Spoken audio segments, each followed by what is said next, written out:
Deuces. Hey, what's going on, world? It's your girl Shy. And your girl T. And welcome to the CheyTea podcast. I almost said YouTube channel. The CheyTea podcast YouTube channel. Not the Woo! YouTube channel. We are back. Listen. We are back with another episode. Episode 10. Episode 10 in this bitch. Outside. Are you dumb? Are you stupid? Are you crazy? Whoa, whoa, whoa. Okay? I'm telling you. We're outside, not a gal damn outside. Big up yourself, China, for the saying, because, you know, I heard it from her, and ever since then, I've been running with that saying. Period. But we're on episode 10. We are. We got here. We're here. And we've been consistent. Yep. And Season 1. It's only up to the up. From If here. it's up, then it's stuck. And it's Stuck, baby. But yes, cheers. Oh, wow. Yes. Yes, we're here. With a little bubbly. Yeah, lift the pinky up, though, you know? Show them your bougie. Not the pinky. This one's a little sweet. This is the XO whatever one, the blue one? No, it's Sangria. Sangria. Sangria. Yo, I butcher She said it I know every my day. wines. Listen, yeah, this one is nice. I love this one. This one makes me get a little warm inside. This one's warm. But I'm glad we're here.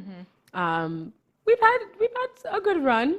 Yeah. For first season. First season was a lot of learning, a lot of adjusting. Trial and error. A lot of trial, a lot of error. I think the biggest feedback has just been the audio. Yeah.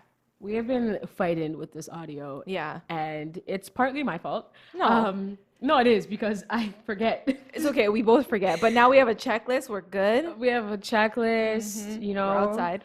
And it's just in terms of editing, like, we do that ourselves. Right. Nobody helps us. And until we get a bag, but I'm letting you know, the first thing I'm doing, I don't know about you, I am hiring an editor. Yeah. No. I can't. Yeah. I don't know how people do this. It saves you, like, so much time to have somebody editing. Editing is a bitch. Yeah. It's a bitch. Yeah. It's a bitch. It's a good bitch sometimes, but it's a bitch. But It's good because you can control kind of Yeah. what, you want to put out. But at the same time, it takes time. Yes. But we are adjusting, and, you know, it's only up. And now we're just going to be consistent. We're going to make sure everything's good. Yep. We already have some confirmed guests for season 2. Yes, I can't wait. So, it's gonna be lit. Yes. Yeah. And with everything opening up, we would have more guests. But, you know, but yeah, I asked you how your piece was, how you're feeling. I'm feeling good. Yeah. I'm feeling good. You know, like, I strive for, like, that inner peace where just, like, nothing can affect me, whatever's going on. Yeah. That inner peace, once you have that, it's like, it's a different level. I feel like you reach a different level. My essence, everything is good. Like, I'm on that mall vibes. Yeah. You know? Mall said, yo, I'm good. The money bags. I'm good, you know? But no, I'm in the same boat. I've recently just started to block people on Instagram. Not the blockage. I've never been a person to block.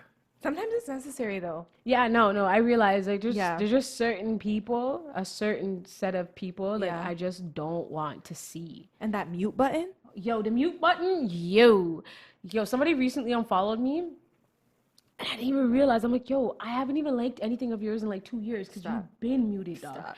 When I say you are, yo, the restricted accounts, that was you. That's crazy. Like, so, but now I've been going, and I'm like, you know what?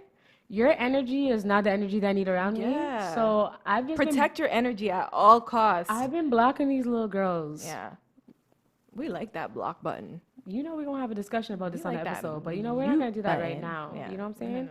But the reason why I'm talking about our peace and just protecting ourselves is because this episode is going to be a little bit heavy. Yeah.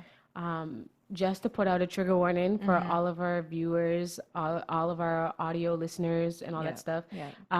We will be discussing domestic abuse. We will be just discussing gaslighting, sexual assault, all these things. Right. And if you are triggered by this, if you are experiencing something, I don't want this to affect you. Right. So stop watching. But I think it's important that we discuss this because a lot of Protect Black Women is being told and is out there. Right. But we can protect us as much as we want, but you need to educate your son. Exactly. Yeah. And I think one of the biggest things, and I know you were saying this before, is that people really respect how vulnerable we are, and how we just like say the raw truth. Yeah. So in this, I feel like it's going to be one of those where we're just being super vulnerable, super like uncut, and just, telling our truth and our stories. No, it's not our truth. It's the truth. It's the truth. It's yeah. the truth. I got that from Mall 2 outside. Period. No, it's the truth. There's no more our truth. This is what it is. Yeah. It's something that happens every day. Yeah, and I just experience this all the time. I just think that protecting and believing women is crucial. Now, to play both sides and be honest, there are some women out there who have lied. Yeah. And who have, it turned in terms of allegations and things like that, it did turn out to be false and have falsely accused people. However, we're not all bad apples. Right.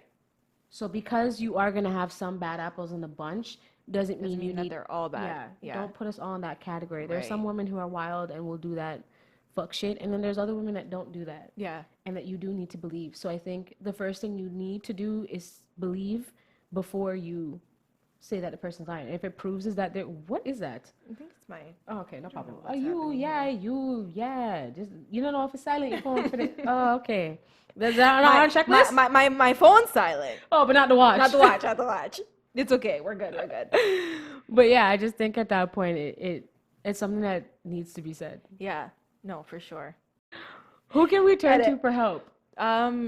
Yeah, that's a good thing, and that's what we were talking about before. Is sometimes it's like, people really don't believe you, and I was saying to you before, like, those people that don't believe you are people that you don't need in your life. Like, if you're telling your story, you're telling your truth, and people are like, they look at you sideways and are like, I don't really think that happened. Or if you tell them and maybe they do believe you, but they don't like support you. Those aren't people that you need in your life. No. I think that no matter what anybody's past is, if they come to you in a state of vulnerability, they're bearing their all to you, I don't think the first thing you should do is say you're lying. Right. Like, you shouldn't. There's been so many people that have gone through this and feel like if they say something, no one's going to believe them. Or if they say something, they're going to get hurt, or it's going to make the situation worse. And I think in terms of turning for someone to help, sometimes the best thing is to talk to somebody who is, if you can't talk to somebody who's a friend and who or is a family member who's actually there for you. Yeah. Like, if you don't want to go to the authorities as of yet, or you're puzzled, I think seeking advice from somebody who's unbiased, a therapist, somebody that you can just say, listen, I need an unbiased, unpopular opinion. I need someone to talk to, and I just want to say this, and what do you think I should do? Right. Like, I believe that there's a lot of women who offer their services in terms of, like, you can write email anonymously, you can reach out anonymously and just say, like, listen, I'm going through something. They don't have to know who you are, but they will give you advice. Right. And there's like so many links out there, even brochures just of different people that you can reach out to and talk to. Just, if you do a little bit of research, if you can, and just know you're not alone. And I'm no therapist, but I know girls who have gone through stuff, and I've been able to give unbiased opinion to them and tell them. I don't immediately be like, F that anymore. I used to have that aura where it's like, oh, like, I don't need him. Right. I'm better than you. Yeah. But then you don't know until you're in that situation. When I was in that situation, I realized it's not that easy. Right. No, it's not easy. And I think we can both speak from a place of experience. And us telling our stories right now is not to, put anyone down. I don't want you to go and attack anybody. It's just more so for us to share our stories and kind of relate to other people, and for other people to feel like they can relate to us. And come out with their stories as well, because sometimes we hide it because we're afraid of what people are going to think and what people are going to view us as. And I think it's so important just to know that, like you said, you're not alone, and there are many people that go through the same sort of situation, and that you could even reach out to and talk to them about it. Yeah. So with our experience, I can give you the floor first. Yeah. What was your experience? Mine was when I was a little bit younger. I was in high school. It was, a fresh relationship. We both felt like we were so in love. And at the beginning, I think it was just a lot of ignoring the signs. And fights started to happen, and the fight started to get worse, and I was crying a lot, and it was just toxic. It was just a toxic relationship. And eventually, like, things took a turn for the worse, and there was domestic abuse that happened. And like I said, I was very young, so at the time, like, I was super quiet, but thankfully I had people around me and friends that were able to kind of stick up for me and Help you. put their self out there for me and help me in that situation, which I'm so grateful for. But yeah, I was very young, I was very naive, and the signs were there. Like, when you start to see certain signs, like you're fighting and the fights are getting a little bit more aggressive, and the abuse doesn't always have to be physical. It could be verbal. And it started with the verbal abuse, and then it led to the physical abuse, which then led to more problems. And just be careful. And this is why I want to say it, is because it's just for women in general. Just be careful, look for the signs, and know that, when you're in that situation, you're not alone, and there are people that can help you. There are people that are out there. There are resources that are out there. And just know that you don't have to stay in that situation. A lot of the times we feel like we want to stay because we want to help them. We feel like we can help them. We feel like, maybe after a few days, maybe after a few months, it's going to get better. And chances are it's only going to get worse most of the time. Yeah. That was my situation that happened when I was in high school. And I just know that from that situation, I learned a lot. I learned what to look for. Yeah, and I just want to kind of share my story to protect women, protect Black women, and just know what I felt as a Black woman in that situation. Did you feel if you left this particular person that you would be abandoning them, since they were kind of going through their trial and tribulations of figuring out themselves? Yeah, a part of me did feel that way, and to be honest, after a while, I ended up going back. Just because, you feel like for me, it was more so just you look for that apology. And it's like, I never got that apology. So maybe that's something that I was searching for. That's something that I wanted. And the truth is like I said earlier, like, when hurt people, right? So he was probably going through his own stuff and ended up hurting me. And being so young, maybe it's something that he didn't realize. But looking back at it, I'm like, wow, like, that was a messed up situation. That's something that hurt me. It's something that affected me, but I grew from it. I healed, and now I'm talking from a place of healing. Yeah. That's something that is really important. Sometimes you don't want to go looking for signs, but I feel it's more so you shouldn't ignore the signs. Right. If something in your gut is telling you that, like, something is off, it's not your duty to figure it out. If you can't communicate it straight to your significant other, to your partner, that, hey, something feels this way, if you can't communicate that, then you are not compatible. Right. You can't be compatible with someone that you can't even have a conversation with. Exactly. And I think that that's something that sometimes we can be naive to. I feel as Black people, it's a big stigma for cheating, for baby daddies, for multiple baby mamas. Baby daddies.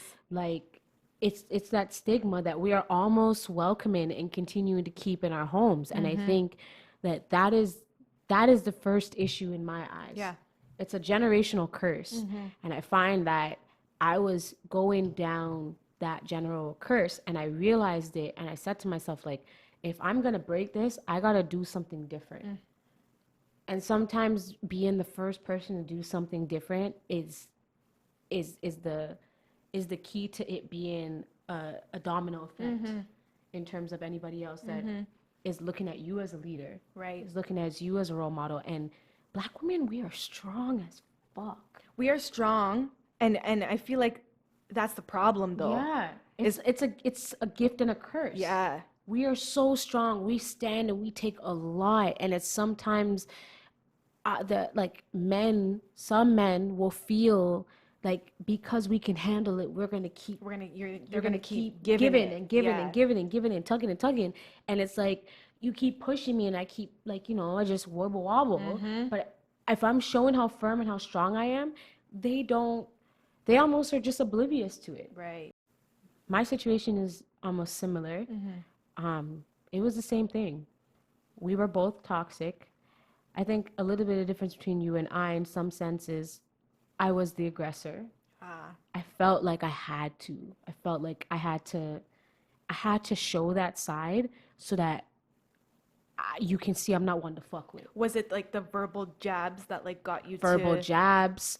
If the verbal jabs weren't working, I would get physical because I felt like I was embarrassed. Right. Like I felt that rage because I'm like, yo, you can't hear my jabs or you laugh at me in a sense of like, okay. And then you're not taking me seriously. And I've gotten aggressive twice, I would say, that I can remember. And I'm not right. Right. No way, shape, or form. I'm not right. And that's good that you acknowledge it, though. Yeah. Yeah. And I almost felt like I had a reason at one point, but you never have a reason to do any of that. No. And I didn't have a reason. I shouldn't have. If I felt some type of way, if I felt anger, I should have took myself out of the situation. But I was insecure. I was confused on what love was. I was trying to show my strength that I can do anything. I was trying to show that I could forgive. And I thought if I showed those tools and those essence, the person I was with was gonna see that and see the value in that and want to change and love me the way I love them. And that's not love. No, that's not love at all. And I couldn't figure that part out. Yeah. And when I realized I was the aggressor and I said to myself, like, yo, let me just put my arms down and stop being the aggressor. I wasn't aggressive. And that night will never leave my membrane. And that individual got aggressive with me. Those situations never leave your brain. No. That's the thing. No. It's like it affects you. Yeah. Yeah. It's an experience that I will never forget, but I learned so much from. I was sad, I was hurt, and I was tired of being played with. 1 minute, I'm going to see you, I love you. Next minute, you ghost me. Yeah, it's that up, down. It's the up, down. Games. And there was so many decisions that we made as young children, because I was a child. Don't care if I'm 21, 22, I'm a child. Yeah. I made decisions that we weren't ready for. And I was left with those decisions and I involved other people. So I started to feel the pressure. So I went to go and try to have a conversation. Was there a part of me that wanted to reconcile? Yes, because I thought I loved that individual. So I went to reconcile, but I also went to fix it so that I can prove that you are this good man that I say you are, and you promised me that you would do this. So I got to prove to the people behind me that, like, you are this person I advocated for. It's almost like proving to the people behind you, but also proving it to yourself because you've created this, like, vision of them in your head. Yeah, this potential man.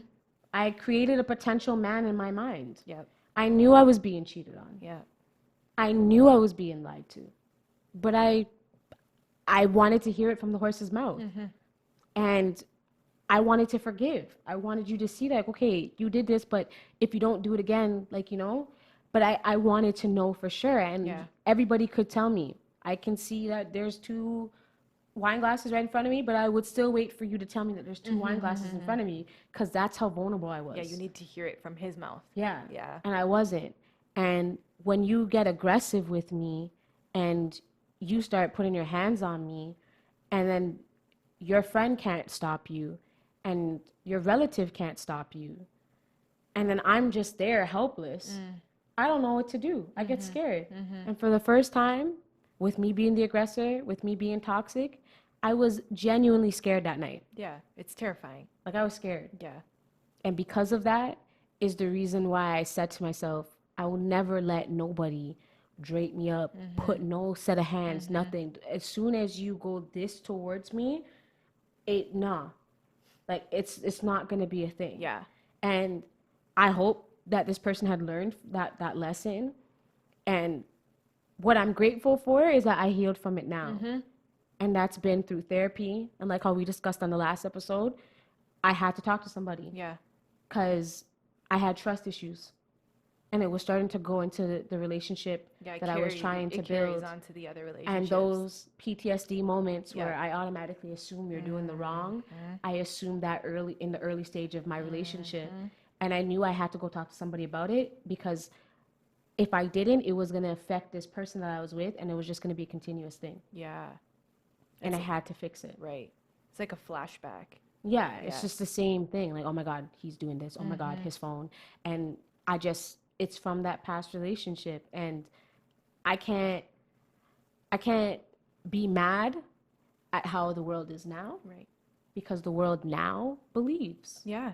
It's definitely changed. I would say in the past year or so. Yeah. Yeah. The conversation, it's beginning happening. Yeah. People are making noise. And you're believing and you're standing with these women, with these individuals, with men too, who experience this as well. Exactly. They're being believed and they're being supported. Does a part of me feel like I wish that was the same case for me? Of course. Of course. But I'm just happy that I'm in a different position now. I'm in a different space now. And I'm happy that we're doing that for others. If it couldn't be done for me, at least we're doing it for other people. Yeah, that's the biggest thing. And just to know that your happiness is, like, at the end of the day, the most important. Your happiness and your safety. Yeah. Yeah. Don't feel like you have to stay in that situation. Yeah. And it took a while, and I felt like I did have to, with you saying that, with staying in the situation, I felt like I had to protect him. I felt like I had to not necessarily lie, but to water down what happened so that I wouldn't feel like I'm ruining his life. Yeah. And that's what I did.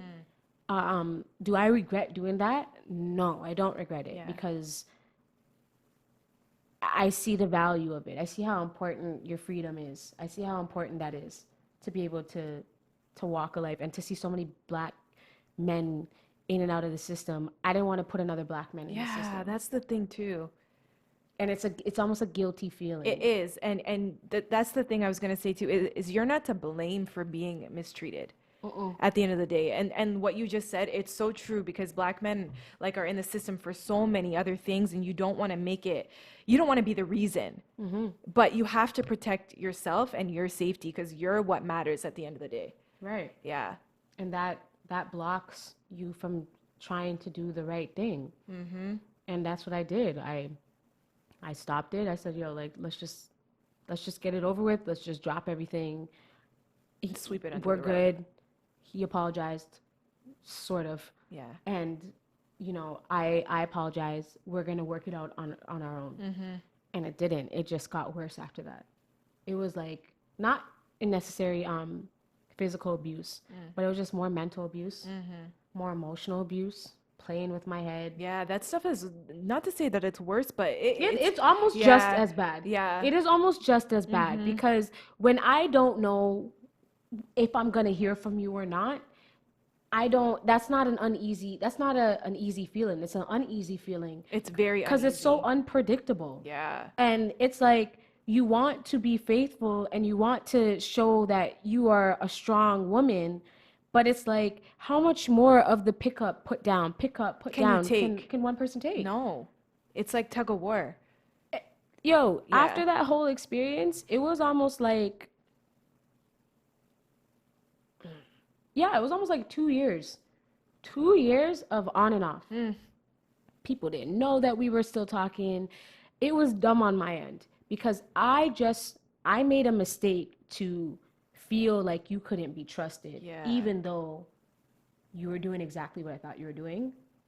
I didn't go about it the right way. I gave you too much reason to think that I was crazy, even though you were cheating on me and I was hurt. And I wanted to retaliate by you being honest with me so we can fix it. So I can show this other woman that you're cheating with that you are just a side thing, and I'm the girl. Yeah, I'm to the almost trophy. make yourself feel better. Which is stupid as fuck. Yeah. I shouldn't have done that. I should have taken myself out of that situation. So instead of me going about that the same way, even though you had no reason to gain my trust back because you cheated on me multiple times, I did that for forgiveness. I wanted to let you put me down, pick me up, put me down, pick me up when you wanted, because I wanted you to forgive me for doing and going above and beyond to prove exactly what you were doing. Yeah. That sounds so stupid when you say it out loud. Yeah, but like we said earlier, like it's a learning experience. You know what I mean? You have to live and learn. Yeah. Yeah. And I just wish I wish I could tell my younger self, like, girl, you don't need to do that. Like the way how I told people that, but sometimes you got to go through that experience. That's what I was just going to say. You had to experience it so that you could teach other people. Yeah. Yeah. And that's exactly what I did. It was on and off, pick up, go. And then the last time he ghosted me, I just told myself, like, yo, I'm not going to keep doing this, because all I'm doing is just wasting my energy, wasting my time, fighting, oh, this, you owe that. Like, all right, if you don't want to give me the money you know you owe me, then it's like, it's whatever. Yeah. I'm gonna stop. So I stopped, and my real testimony is like, you can find the person that is your person as soon as you beat that battle of fighting with yourself. It's gonna be long, it's gonna be hard, you're gonna feel like it's not going to happen. You're going to feel weak. You're going to feel depressed. You're going to feel like you're not worthy. You're not going to feel good enough with yourself. You're not going to feel like eating. All you're going to want to do is just stay in bed, sleep, and cry. Yeah. And that's exactly what I did. Yep. But I picked myself up. And yeah, on the outside, you saw I was smiling. But on the inside, I was broken as fuck. And I was embarrassed as fuck. Yeah. And I just didn't know what else to do. Right. And I was self-destructing. And I was in a very bad position. But I told myself, I don't need to stay here. I told myself that this is not the plan that God has for me. It's only temporary. It's only temporary. And as long as I keep living in this moment, it's going to stay. Yeah. So I picked myself up.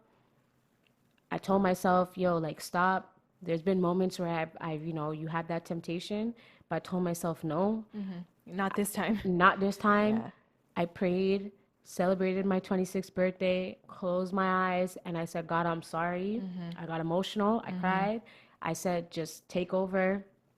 Yeah, well, let's take the keys. You do the driving. I'm gonna just sit in the back seat and just let you go. Yeah. And let you drive the car. He did, and he drove me straight to my forever. Like, that's literally a month later. Sometimes you just gotta let it go. Like, hands up. I'm free of it. Right? Yeah. Because if my hands are up, I can't hold it if my hands are up. That is the same. Yeah. I cannot hold it if my hands are up. And my hands were up. That. Yeah. And I said, yo, and literally, like, it was scary, because I said in my heart, I'm like, yo, let me know without telling me. Boy, oh boy, when I saw my man, oh my goodness, it was like, yeah, it shook you to the core. It shook me.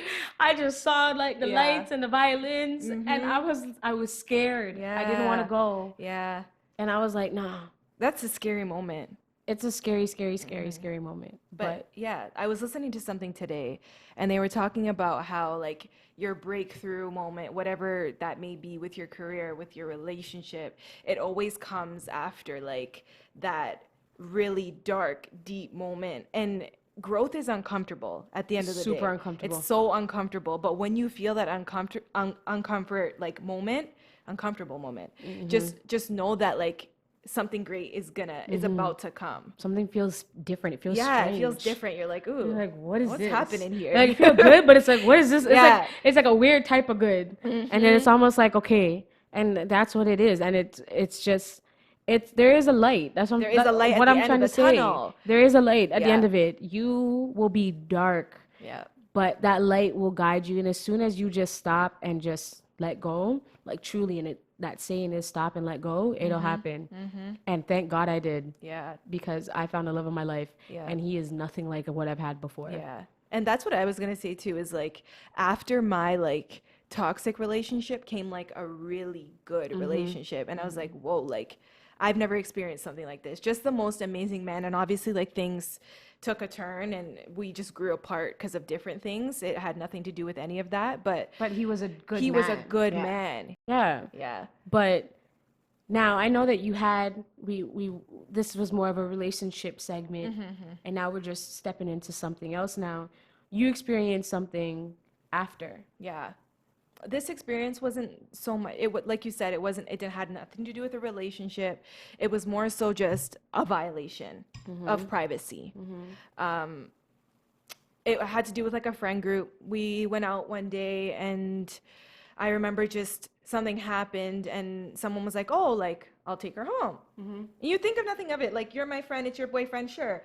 Yeah. You know what I mean? And then a situation happened where at one point it was just like, hey, like, unlock your phone. And I wasn't in the right mind state. So I was like, okay, here.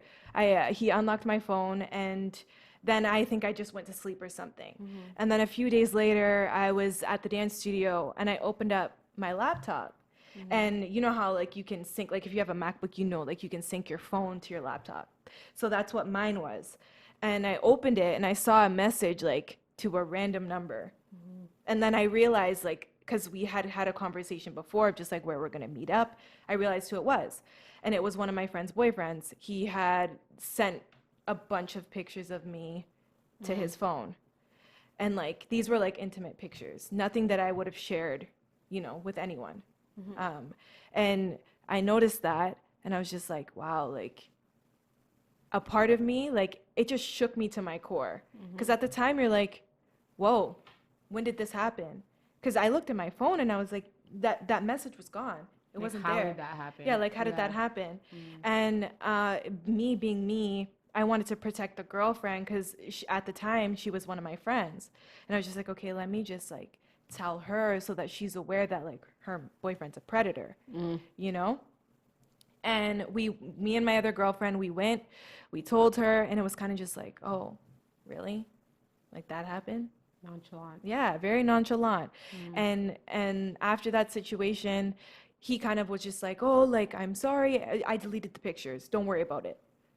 And it's like, that's not the point. No, it's a violation. It's a violation. It was very embarrassing. It was to the point where, like, I wasn't posting anything on social media because I was just fearful. You felt robbed. Yeah, I was robbed. Yeah. I was robbed. And you think, oh, it's just pictures, this and that. And at the time, like, when I was explaining the story to people, I really downplayed the situation to feel like I could protect a black man. And now I look back at it and I'm like, no, like, what's wrong is wrong. What's right is right. And that was wrong, you know? And I felt like at the time I was explaining it to people, I was explaining the situations to, like, other friends that might have been around him so that they could be aware and they could be careful. And it was almost just like, oh, I'm sorry for that situation that happened. And then everything just, like, went back to the way that it was before. And I think about it and I'm like, you are a female. Like, you want to protect other females, black women, all women in general, you know? And I just didn't feel like that happened.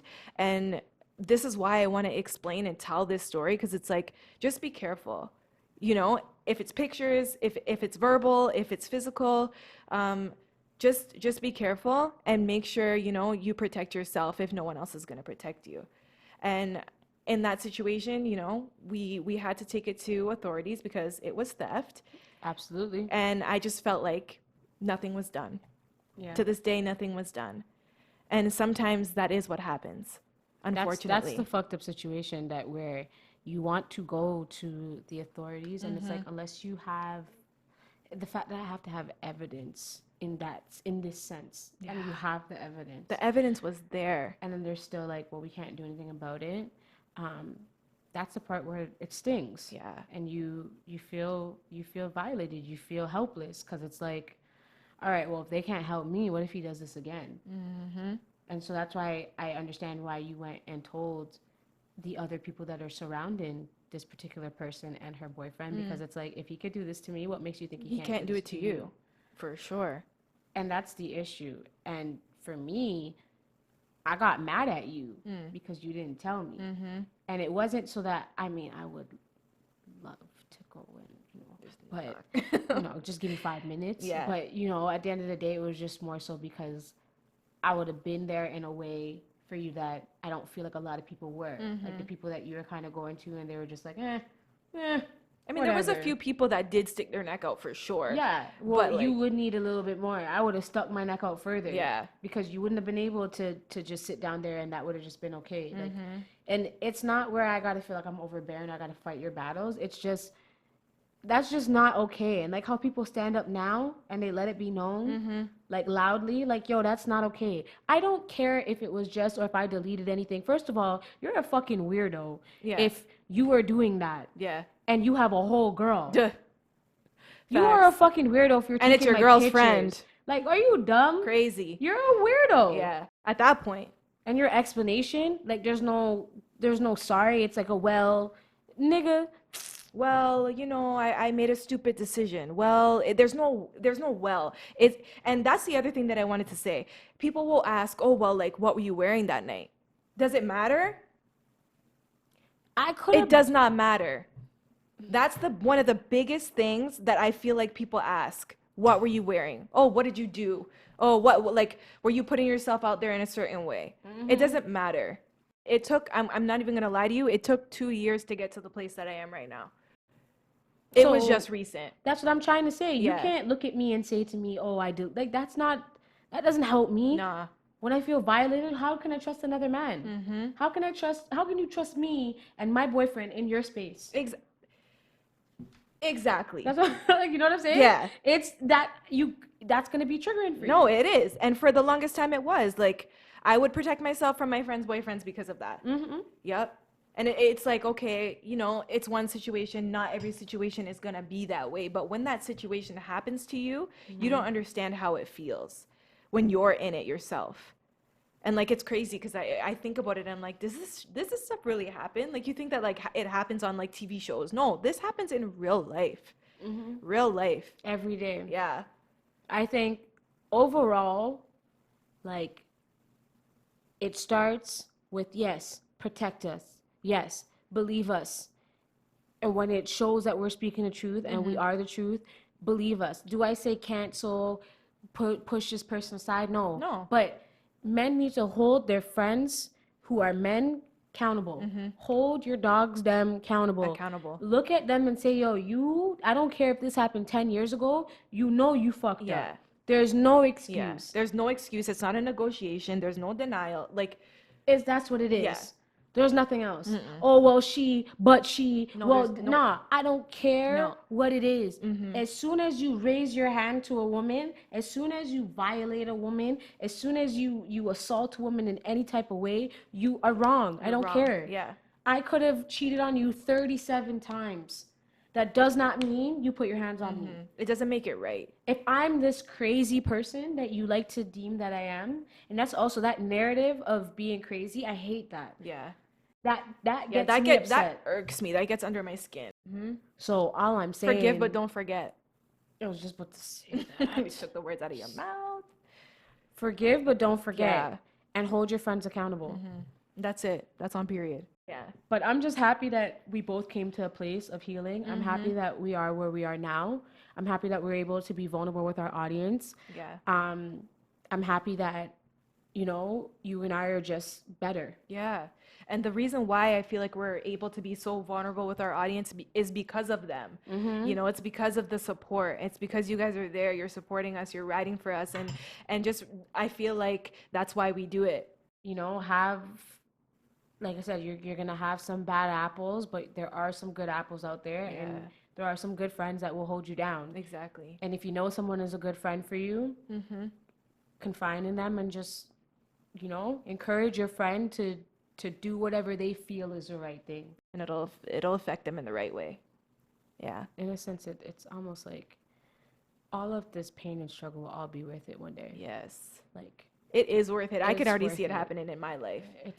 Listen, I'm happy. Like, I'm genuinely happy in all aspects of my life, my career, my love life, my family, my relationships, my everything. Yeah. I've built such good relationship. I've cleaned up my reputation. I've cleaned up myself.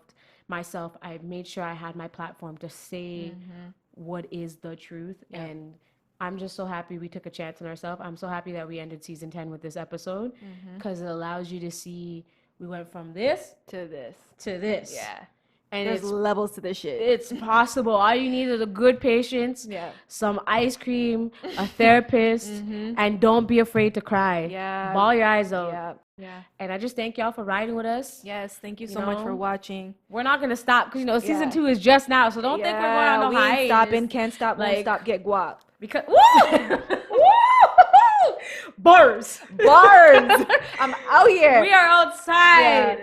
So, what are we going to do, T? Yes, if you enjoyed this episode, if this episode resonated with you, share it with your friends. Make sure you like, comment, and hit that little bell button right below so you get notified every single time we post. And subscribe. Baby. Write a review on Apple Podcasts. Yes, give us a 5-star review. Follow us. Download the episodes.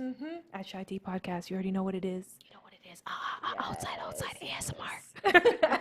Thanks for watching, guys. Season 2 just now, baby. Season 2.